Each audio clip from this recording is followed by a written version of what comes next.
Assalamualaikum warahmatullahi wabarakatuh.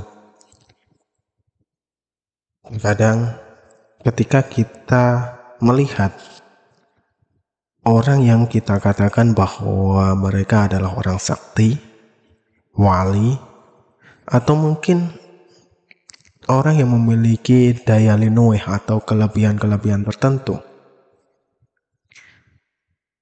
secara tidak sadar kita ingin menjadi seperti mereka.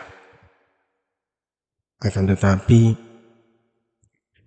ilmu mereka ini itu sama dengan ilmu yang kita miliki di dalam kehidupan sehari-hari kita. Misalnya, kita adalah seorang dokter. Pasti kita melakukan pembelajaran, pasti kita melakukan studi, pasti kita juga melakukan praktek. Itu juga yang dilakukan para wali tersebut. Tidak menutup kemungkinan bahwa kalian semua itu juga bisa memiliki keilmuan seperti itu. Caranya gimana? Kalian pasti pernah melihat film yang berada di Jepang, yaitu film anime, di mana ada sosok-sosok anime yang bisa mengendalikan 4 unsur. Misalnya pengendali udara, pengendali api, pengendali air, dan pengendali bumi. Itu adalah suatu kekuatan yang sebenarnya sudah dibedah untuk kita. Belum lagi ketika kita melihat kepada film Chinese, mereka cenderung berlatih kungfu, berlatih bela diri, dan berlatih tenaga dalam.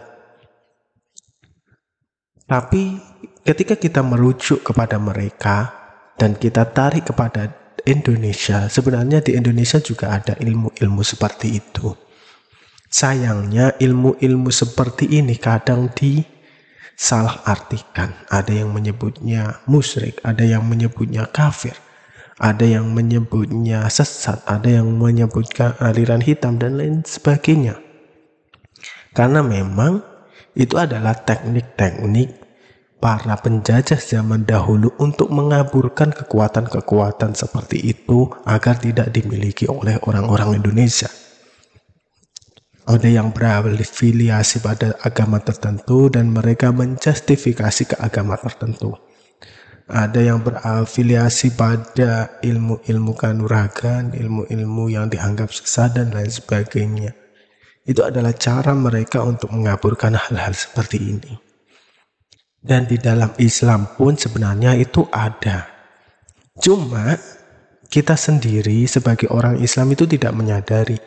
Setiap hari yang diajarkan kepada kita adalah tentang syariat. Bagaimana sih sholat yang benar? Bagaimana sih ketika kita wudhu dan wudhu itu batal? Dan bagaimana sih ketika kita misalnya dalam keadaan suci itu bersentuhan dengan lawan jenis dan batal? Itu terus yang diajarkan. Seolah-olah kita itu dibodohkan kepada ilmu-ilmu tertentu. Padahal di sana ada tingkatan lebih lanjut lagi. Keilmuan syariat, keilmuan torek, keilmuan hakikat, keilmuan makrifat ini tidak pernah dibedah secara kompleks. Entah karena gurunya yang tidak mengerti tentang hal tersebut, atau karena gurunya takut jika tersaingi lahan bisnisnya terhadap keilmuan tersebut, dan lain sebagainya. Jangan heran jika ada para kiai yang masih memiliki hati yang dendam, masih memiliki hati yang dengki. Ketika mereka melihat apa itu yang ada di mimbar tidak bisa dimiliki dia, artinya dia tidak bisa berdakwah di mimbar, mereka itu sudah membuat suatu peristiwa atau suatu kegaduhan dengan menjelek-jelekkan ustadz lain atau guru-guru yang lain. Ini adalah suatu hal yang sebenarnya tidak pas bagi seorang ulama. Tapi karena mereka memiliki lahan bisnis di situ, jadi Yang mereka kumpulkan adalah massa. Yang mereka kumpulkan adalah peluang untuk mendapatkan bayaran atau peluang untuk mendapatkan manfaat dari apa yang ada di tempat umum tersebut. Pernahkah kalian terus di dalam suatu perguruan, terus guru itu seolah-olah menyindir-nyindir pihak lain, guru itu seolah menyindir-nyindir pihak yang mungkin sebenarnya bukan karena ajarannya yang salah, tapi pengertian yang kita tangkap yang salah. Tentunya tidak sedikit kita melihat orang yang lulusan dari perguruan A, perguruan B, pondokan A, pondokan B, itu mereka mendebat orang lain itu berdasarkan kitab, berdasarkan wejangan dari guru, berdasarkan A, B, C, D, dan E. Tapi mereka tidak pernah meneliti apa sih hakikat dari ilmu yang mereka pelajari.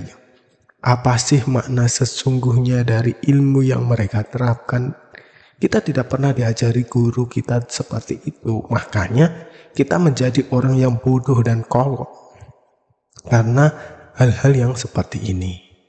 Oleh sebabnya jika ada keilmuan baru, jika kita tidak tahu, maka hal yang paling penting adalah diam dan dengarkan. Jika itu baik, kita pelajari, dan jika itu tidak sesuai dengan prinsip kita, maka tidak perlu kita lakukan. Karena apa teman-teman?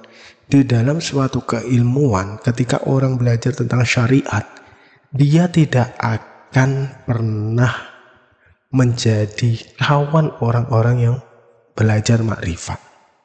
Dan orang-orang yang belajar makrifat itu tidak akan pernah disukai oleh orang-orang yang bersyariat, dan mereka cenderung diam, tidak menghiraukan.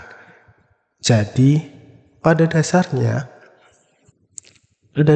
orang syariat akan selalu mendebat dan orang makrifat akan selalu diam. Jadi mereka tidak akan ketemu di dalam sisi manapun. Dan orang yang akan naik dari sisi syariat ke arah makrifat biasanya itu ujiannya itu cukup berat.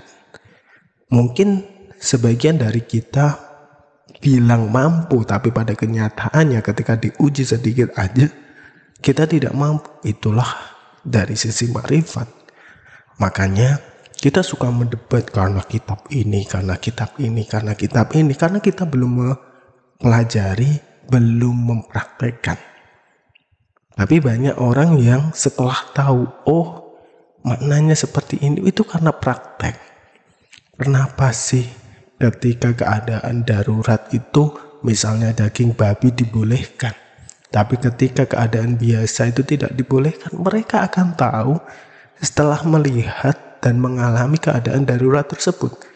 Tapi bagi mereka yang belajar dari kitab A, kitab B, kitab C dan belum pernah mengalami, mereka itu akan cenderung, oh sesat ini, oh aliran yang tidak baik ini, oh begini dan begitu. Seperti itu teman-teman.